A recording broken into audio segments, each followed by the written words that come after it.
of expertise and approaches. And who better to lead a discussion than Adam Kasper? Adam is EVP of Havas Digital and oversees media contacts, U.S. digital products across all offices, managing the level of quality, promoting expansion, and facilitating the integration of Channel One within total communications planning.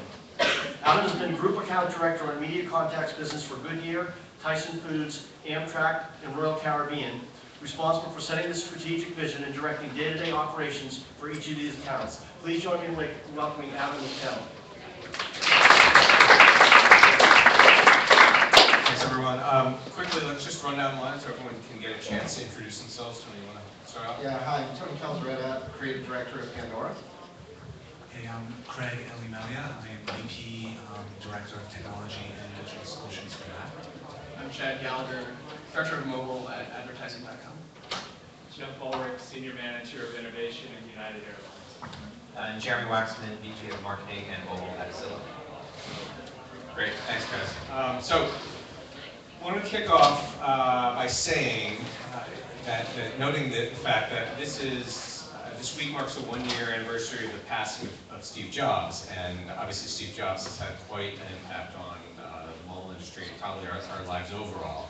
One of the things he claimed when he came out with the iAd platform was that mobile ads suck, and caused quite a stir in the industry as a result of that. So I wanted to put it to the panel. Maybe we'll start down at the end with Jeremy. Do mobile ads still suck? I don't think ours do.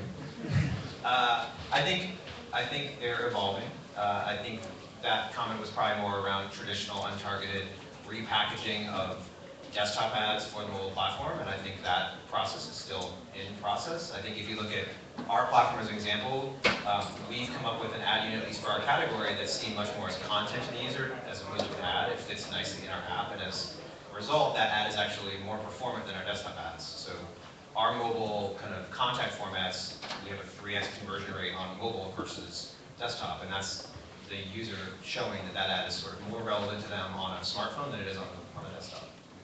Jeff, want to comment on that? Yeah, I'd have to agree. From our standpoint, we don't do a lot with mobile advertising, but on our mobile platform, you know, we're offering and merchandising things that could be considered advertising, but it's not coming up as an ad. It's coming up more as an offer of a better seat or a pass to get into the club. So I think that doesn't suck. I think if we got in the way and put banners up in front of people, they wouldn't appreciate it, and that would come across as cheesy. So. Yeah. But what if you were to take it out of your branded app experience and think about it across, not speaking to anybody's company in particular on this panel, but just in terms of the creative that consumers are given on a regular basis when they're surfing either through apps or through the mobile web. What would you say the quality of mobile ads are, and what's the state of mobile creative today? Chad, you want to comment on that? So, I mean, I think it clearly has a long way to go. I will say this, I think, just in the last year, I mean, we, from a data perspective, are trying to track just about everything, and I mean, I think that taking the visual aspect away and just looking at data and saying, how are click-through rates changing, how are conversion rates changing, we're seeing a huge increase in click-through rates and conversion rates year over year. So I think that's a really good sign to the industry that, on your phone and the ads may still look like they suck, but I don't know, I guess our data is saying they suck less, which is good. That's an improvement. Yeah, and so, I mean, look, I think we have a long way to go, right? I think that if we came back here in 2 years, we would see another 30% increase in that data. I think that's a good sign that the data's showing that there is some increase happening. Yeah. Craig, are you guys seeing the same thing? I think that creatively we're sort of moving away from the traditional sort of building a ship in a bottle type of banner ad execution, and looking more into how do we make these ads more about utility, right? Understanding what people are, what they're doing, within context of what they're doing, and trying to create a utility that's sort of less disruptive to where they are or what they're looking for, and sort of providing that ad unit as some sort of utility on behalf of the brand, as opposed to just kind of annoying little pop-up type of flashing, shiny object. Right. Tony, are you in agreement with that, or are you seeing something different? I mean, I think aesthetically, things are really lacking in terms of mobile creative still, but that is a little bit to the ship in the bottle. It sounds like all these guys are talking a little bit about how I think about it too, is we're trying to do ads or ads that are more organic to the user experience within a given application become very important, and that's the right way to start looking at it creatively. I think the bulk ads, like looking at ads that come in from anywhere or a tag that'll run across multiple publishers, I think we're really lacking there still. But things that are specific to publishers and what these guys are explaining too, that are organic to the experience, it is getting there, it's growing, and I've seen a huge change in the last year and a half. So are most advertisers, have they moved away from repurposing a banner ad and putting it just into a smaller space? Or are you still seeing, because my opinion is that probably is happening a little bit, probably not as much as we'd like it to as consumers and advertisers. And I mean, you work at an agency that produces lots of different types of outbound consumer messages. Are your teams focused on developing a very different messaging strategy in mobile than they are in display? Definitely. When it comes to display, I think we separate the two, and we really try to get our clients to really rethink the approach and sort of the effectiveness of one versus the other. Most of the time, I think the clients, it's such an overwhelming beast to tame that to them it's like, yeah, just make it smaller and just put it there, And so, we've always been a very data and very sort of put a lot of rigor behind everything we do. So it adds a lot more hours to getting the client to understand contextual and location and all these things that and understanding that it's the device really is the medium. It's less about the browser. It's more about what the person has in their hand. Yeah. And it does require a bigger spend. So it's another sell. So talk about that a little bit in terms of a bigger spend. What do you mean by that?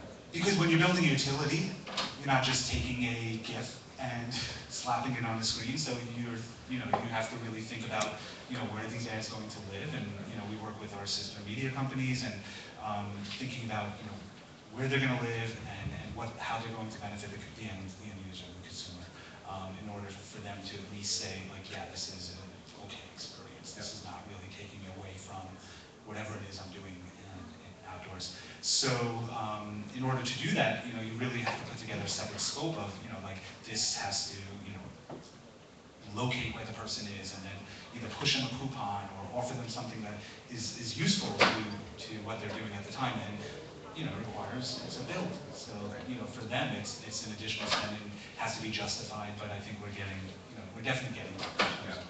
Yeah. So I want to pick up on that a little bit. In terms of developing a different advertising approach for display and mobile, and then within mobile, there's so many different variations. Of course, there's tablet and smartphone and hundreds of different combinations of types of smartphone and operating system and screen, etc. So, Jeff, I thought it would be interesting for you to comment on how is United approaching all these multiple platforms from a creative standpoint, not only just a kind of an art direction standpoint, but how are you using these different platforms and environments to message differently to consumers? Slowly. We really kind of got into the mobile game late. We just put out a mobile app in 2010, late in 2010, and then the merge happened, and everything kind of froze, and we finally got that all through and joined the United information in there.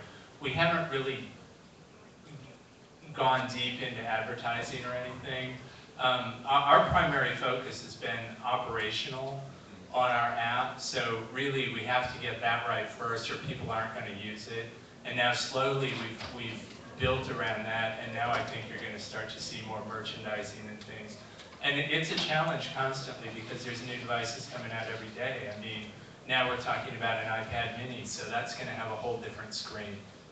We scrambled at the last minute because the iPhone 5's got a bigger screen and we didn't want our app with black bars at the top and bottom, and I'm sure everybody's trying to do something to match that.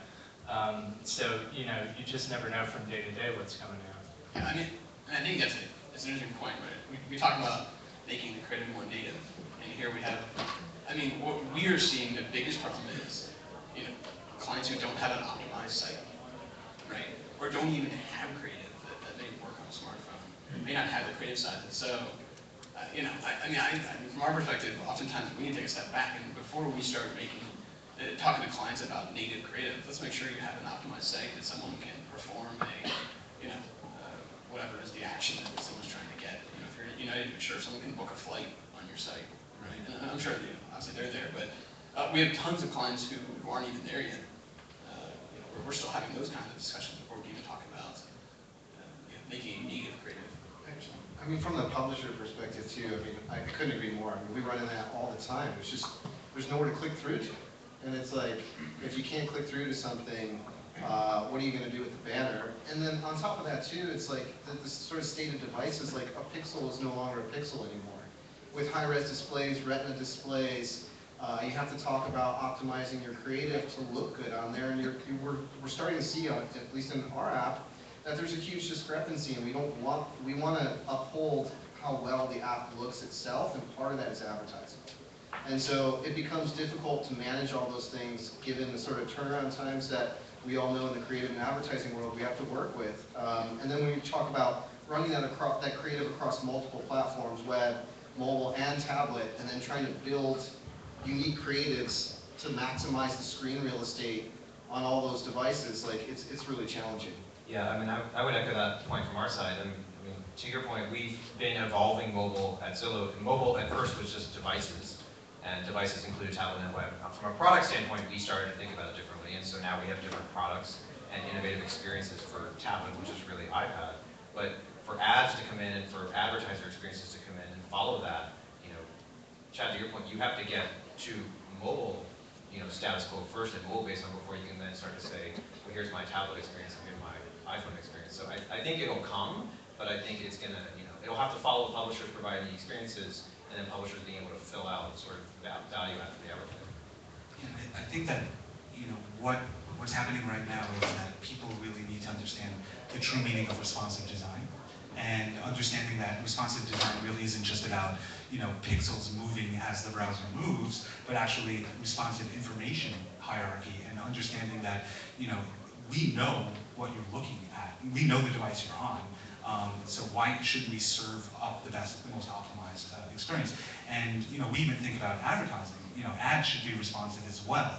So, you know, I think within the context of aesthetics and design, responsive plays a much bigger role across all devices, and that's really where designers have to start putting their, you know, their smart hats on and think about can this work across, you know, everything. Yeah, it sort of reminds me of like way back when I started at print agencies, like the transition from print to web, when you didn't have four edges to your design, and now we have you know, tablet and mobile. It's a much more complex problem.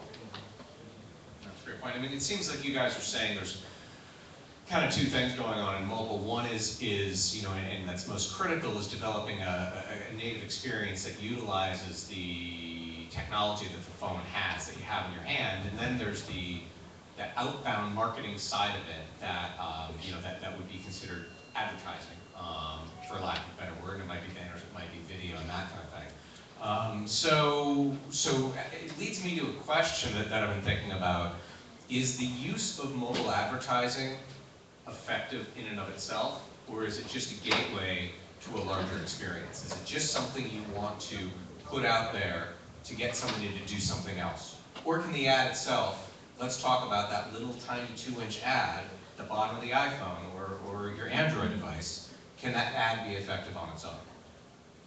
Anyone have any comments or thoughts on that? So, I mean, I guess first, I'm going to say yes to both. And I say that because, so we just look at like what we do. So we have tons of clients who are trying to drive a very specific thing. Someone who can look up directions, someone who can buy something. You know, I think those are people who, you know, a lot of those things can't be done in that, right? And so yeah, it has to be used to drive something.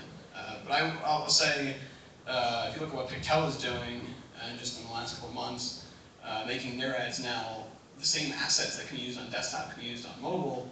It allows the brand to have an ad that opens up and can be engaging right there without having to actually leave the actual ad unit.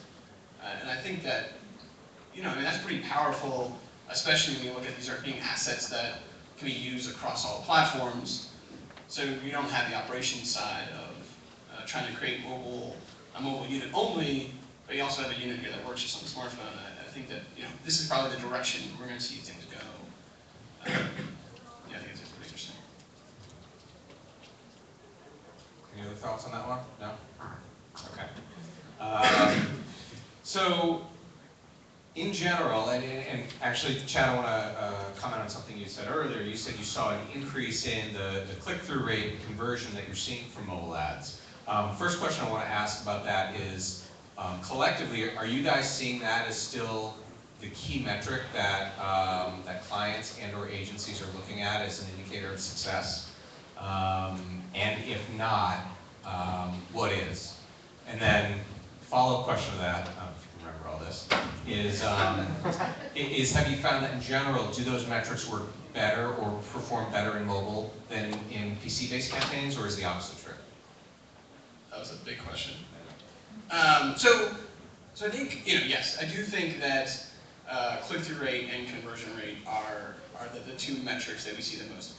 Should it be that way? We could argue one way or the other, but I think that at least for now, those are the metrics. At least from our perspective, at least there is a metric, right? So at least people can start moving towards something.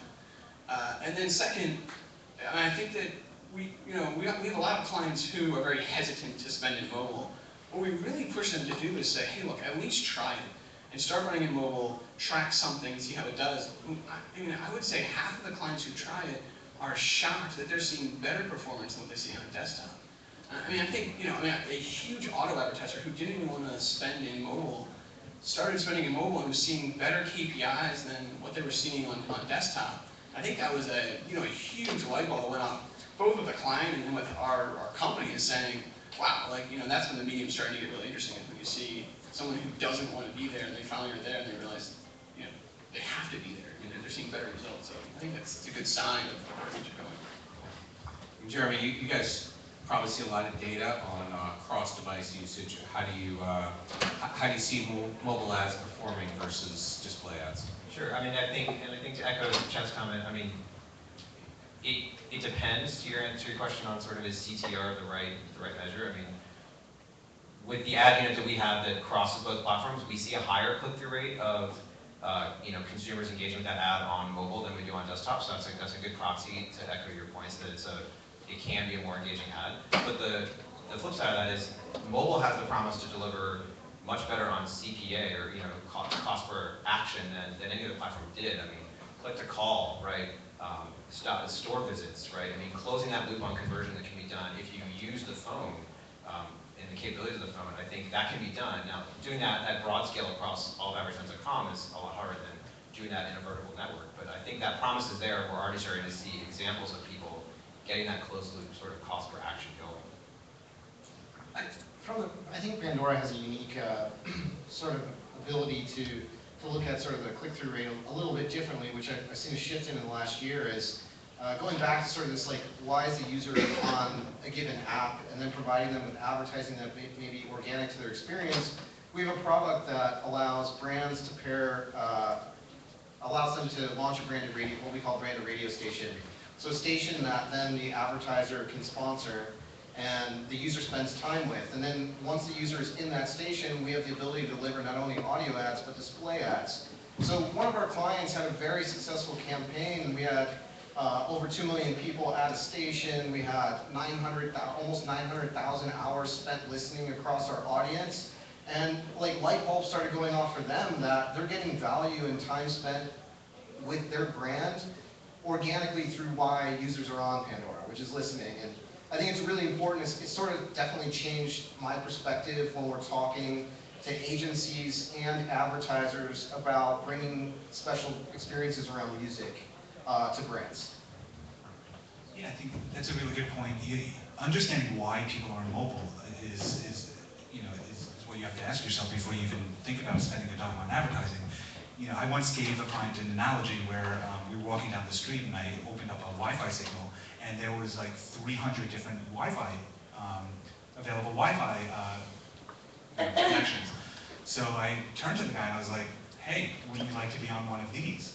You know, and a light bulb went off in his head where it's like, that's a natural thing people are doing. Like, they're on mobile and the first thing they're looking for is a Wi-Fi signal.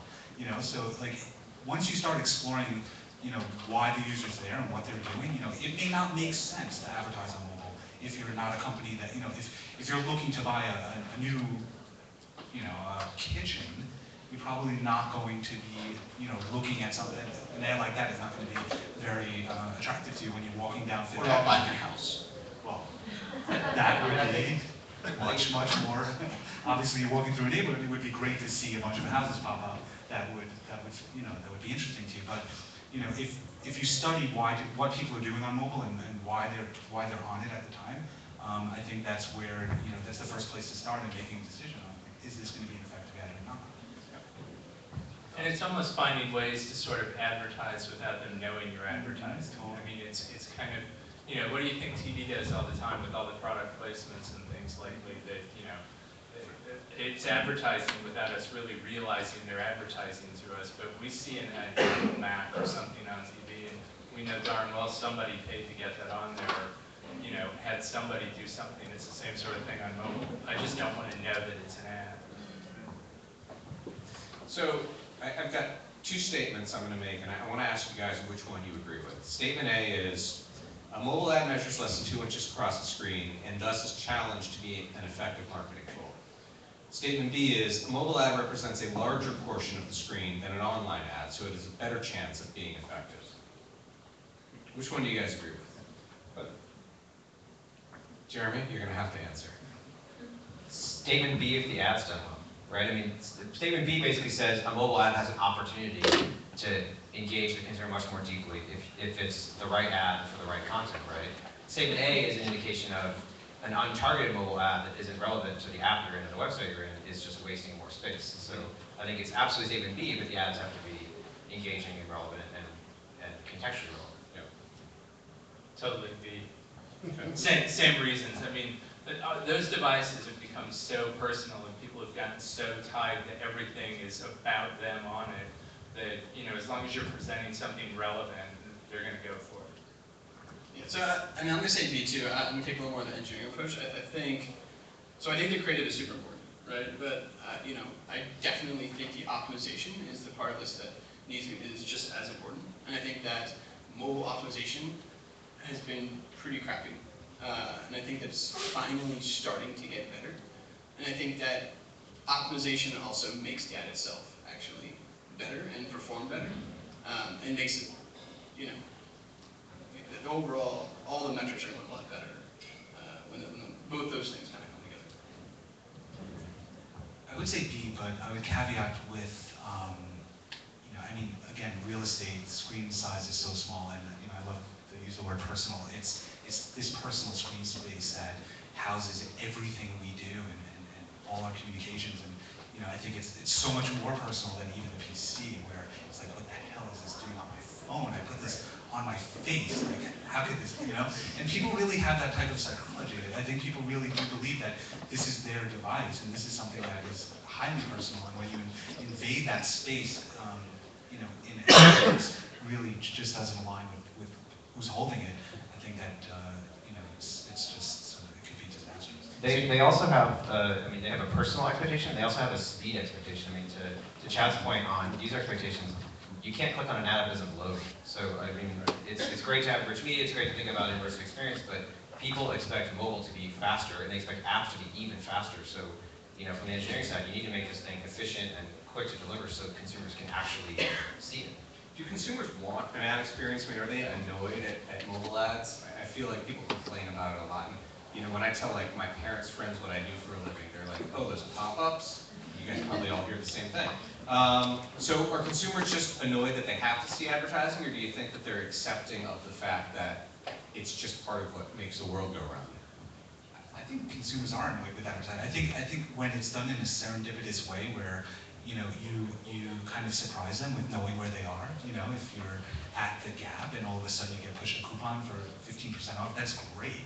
You know, but when it's just advertising for the sake of advertising, I think it is. Let me ask you a different way. Do you think that they're more annoyed with mobile ads than they are with other forms of advertising, or is it just another place that they're seeing an ad because of the personal nature of the phone? I think they're more annoyed with mobile ads because of the nature of how they're using the device. I think people are on the go and they're typically engaged with whatever it is they're doing, whether it be a phone call or a text, and it's disruptive. You know, so I mean that ad is not just popping up on their screen and they can they're sitting back in their underwear at 3 a.m. and can click it off. I mean they're crossing the street. You know, so that, I mean, obviously you can imagine the impact of disrupting someone's experience when they're trying to communicate. And so just one thing about that. So I think I get asked all the time whenever I'm in internal or external meetings. I bring up the fact that oftentimes we see better metrics on mobile than we do on desktop, and the first question asked in someone's mouth is how many of those clicks are accidental. So we, again, I was an engineer. We try to use data to answer that question. So I will look at stuff like, so what is the landing page conversion rate and how that can compare to desktop? And I mean, we are seeing over half of our campaigns, we see, a lot of times we see better landing page, or equal or better landing page conversion rates on mobile than we are on desktop. What that says to me is, that's not someone who's ticked off that just accidentally clicked on it. It's no different than desktop, and I mean, there's always a percentage of clicks that are accidental, but the data wouldn't show that kind of like long-term conversion rate if those are people who are annoyed by ads. They're actually doing something, which I think is a really good sign for where things are going. I mean, yeah, I agree.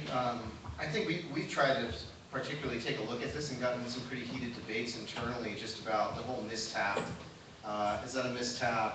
You have an X button to close the ad. If it's filling 2/3 of the screen, like, should that corner of that banner that's bigger really be clickable or tappable or not? And we definitely sort of experimented with both ways, and I think certain advertisers almost respect us not making a percentage of the banner if it's too close to an X button, not click through. And I think there's different ways, and I think we're all trying to figure out, like, what is the best combination. I'm not quite sure giant ads on the screen that would garner mistaps is the right way of advertising anyway, and I think we're all trying to sort of figure out what do we display, how big is it, where are the taps at, and what is valid and what is not valid. Great point. On the theme of data and metrics, Chad, that you brought up before, I wanted to go back to that and ask you guys if you believe that mobile in general is taking advantage of all the data that's available. Obviously there's some disconnect in terms of what's available on mobile versus what's available on a PC or a desktop in terms of what you can see, following the user and that kind of thing. But there's also a whole lot of enhanced metrics available in terms of geolocation, devices, that type of thing. So are agencies and advertisers yet at the point where they're taking advantage of all the deep analytics that mobile has available to the extent that they are in display? I mean, not even close. I mean, we are not even close. I mean, we have a team of 15 people who are now looking at this, who have been at it for 5 months. I mean, there's so many still issues in the ecosystem. It's amazing. I mean, we're shocked. I mean, I think we have a long way to go. The overall ecosystem has a really long way to go. I mean, I just think, to your point, I think the basic metrics are just now starting to be optimized, and we haven't even gotten into some of the things like live and long that gets optimization really interesting and allows you to actually do some really interesting targeting, all the various things on the phone. So I mean, as a very short answer, no. I don't know, what would you guys do? I think not even close. There's a long way to go. I agree. I think there's more data than we have technology to deal with at this point. We're just swamped with it. We all look at it and think, every now and then we'll dig into something and think, ooh, that's really cool. But there's just not enough resources or a program or a system easy enough to really do something effective with half of it. Yeah, makes sense. Jeremy, any thoughts on that? Because I feel like you guys have you sit in a place where there's, and Tony, same to you probably, you sit in a place where you see a lot of activity on multiple devices across your products, and you know, I guess as publishers, what are you guys doing to maximize all that data you have on your consumers? Yeah, I mean, I echo the comments of not even close. I mean, we're trying to start building innovative product on the phone, and then that product naturally then flows into what an advertiser can leverage, and then it flows into what a cross-app advertiser can leverage. And so, you know, we use lat long to serve our product, and we use the GPS, and we use all these great things on the phone, but that's all brand new for us. And so, you know, from there you get into being able to offer that to advertisers and be able to offer that across apps. So I think there's a ton of great capabilities on these devices that can be used in a standard way for advertising targeting. And we have to remember the smartphone, you know, from the iPhone launch is really 5-ish years old, and the tablet is even younger than that. So it's going to be a little while before that stuff evolves and matures into a standard that everyone can use. Yeah, I mean, I echo the same thing. I mean, I don't think we're close. I mean, we have some great data. We obviously have a lot of musical data. We understand what users are listening to, and can certainly offer some great targeting capabilities and have some great data. But I mean, overall, I think it's a lot of times that isn't even accurate anymore. Like, we know people may not even use the same email address that they use for services. I mean, there's just a lot of sort of uncertainty on who you are. So I think a lot of times it's still sort of, we're in the stone ages of really fully utilizing that. And it's like a swing and a miss sometimes, and it's not there yet. So is it simply a matter of putting more resources against it, or how do we solve for that? How does, and I don't mean to speak about it, you know, as an industry, how do we solve for it, but how does an individual publisher or advertiser solve for the problem of having so much data and not knowing how to really put the resources against it to you know, get the value out of it that is probably there? Yeah, I think it is a resource issue. I think that you know, you have to have the right resources. You have to have people who, be it an agency or whoever it is, understand what to look for and try to find gems in that data. I think it's really important to be able to you know, have an agency that has an appreciation for data, that understands what to do with data, and you know, people who can identify nuggets in which they can kind of latch onto and still sort of kind of do iterative testing against some of that data and kind of see what sticks. I think everyone agrees we're still kind of in the very, very early phases of what's going on right now, and sort of, you know, what is going to be that standard. But in a way, it excites me because there is no standard right now. So, you know, we can create that standard, and we can sort of lay down the groundwork based on what we're seeing. And I think that you know, as we become a lot more obsessed with, you know, mobile devices, and we were having conversations before about laptops becoming mobile devices. Everything's going to be a mobile device. You know, our house is a location, our TV is a mobile device. You know, so I think that once we start establishing the norms of what these devices are, then I think the metrics and the data is going to start kind of revealing itself and opening up. So we'll be able to better identify how to use that data. I mean, just the state of evolving advertising on mobile. I mean, a year and a half ago, I looked at tools that I laughed at that are now just catching up, and the technology is just there. I mean, it's sort of like this runaway train. I just know, like, with the amount of work that we have incoming, and then you look at our product and engineering resources, how do we put this whole picture together, understand what we're doing, and make the right decisions all at the same time? It's like we're really sort of just, it's sort of the times moving so fast in advertising, and mobile development is moving so fast, and then resources with probably any company and any agency that I've worked with is always like we're racing at the minutes to try to get something done. So I think it's just a matter of time before we catch up and start to figure out solutions on how to utilize data, how to make smarter ads that react to the user based on whatever data that we have and whatever data we can pass into these ads too. I mean, the challenge I would say is just to get started, right? So, you know, I think that people often have this problem of trying to solve a really complex problem all at once, right? And I mean, I think we have that problem internally. We have that problem, actually, you know, I know our clients have that same problem. And I mean, my challenge to our company and the challenge I you know, like to talk to our partners has been, let's just get started, right? We don't need to solve every problem at once. Let's get started. and iterate very quickly and start improving. And I think where we're seeing that, where we're seeing clients who are willing to, I mean, even young companies, a couple of years old, still in the startup space, are saying, look, we don't have a mobile strategy, but we know we need to get there. Let's start working together. Let's start small, and every couple of weeks, let's iterate forward. I mean, that's who we're seeing really quickly improve. And the companies who are trying to solve everything at once and create this most amazing app, and it launches a year later, I think those are the companies that we're seeing are kind of further behind. So I mean, my challenge to everyone is just kind of let's just get started small. Right? I think it's Sounds like an engineer. Very good. I'll back that up. I think it's get started and to have a healthy appetite for experimenting. I mean, I think you're not going to get it right? You give the landing page example. Whether your ad works is which call to action do you take? Do you want a call? Do you want a lead form filled out? And be willing to experiment and try both and see if either works. I mean, I'll give you an example from our case. When we took our ad unit, which is basically a contact form to contact a professional, and we took it onto mobile, we all expected sort of more phone calls than sort of email submissions, because it's a phone. People click the call button. And we were shocked to find out, no, it looks just like the desktop. The majority is still email submissions. People don't want to actually talk on their phones. But that was us experimenting with our own ad products, because we had a healthy appetite to try it. I think if you're an advertiser and you're tipping the toe in the water, you have to be willing to try a bunch of things to figure out what works, especially if you've never been on the platform before.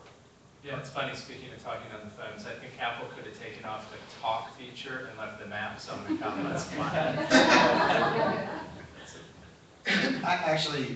I love these attitudes about sort of working with partners that will let you experiment a little bit is very important to where we are in mobile right now.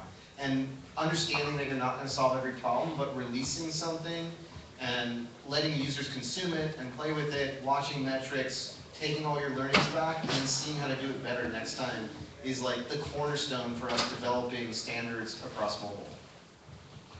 That's great. Craig, I want to pick up on a comment you made about everything being mobile and the TV's mobile and it's geolocated in your house and that kind of thing. And to me, a big promise in mobile is the ability to connect with other media that consumers are interacting with and enhance the experience, whether it's across the desktop or on television or with a sign, a billboard you might see outside. So, there's apps here and there that are starting to do that kind of thing, but what do you see as the future of mobile connecting multi-devices, and what are you guys doing in your organizations to kind of enable that?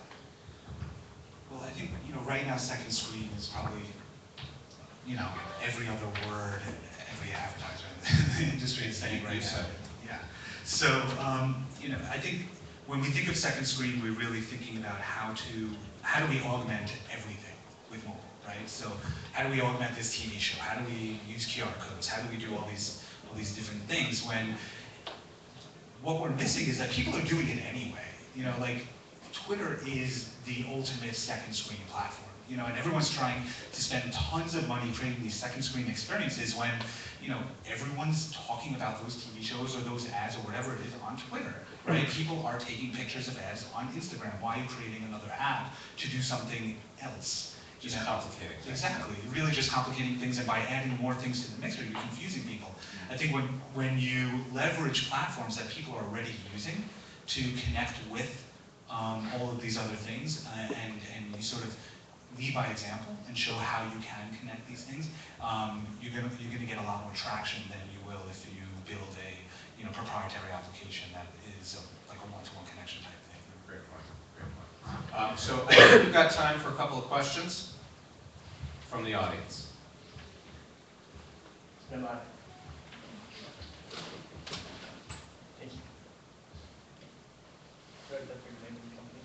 Hello, I'm Kevin Hunt from Spot Exchange.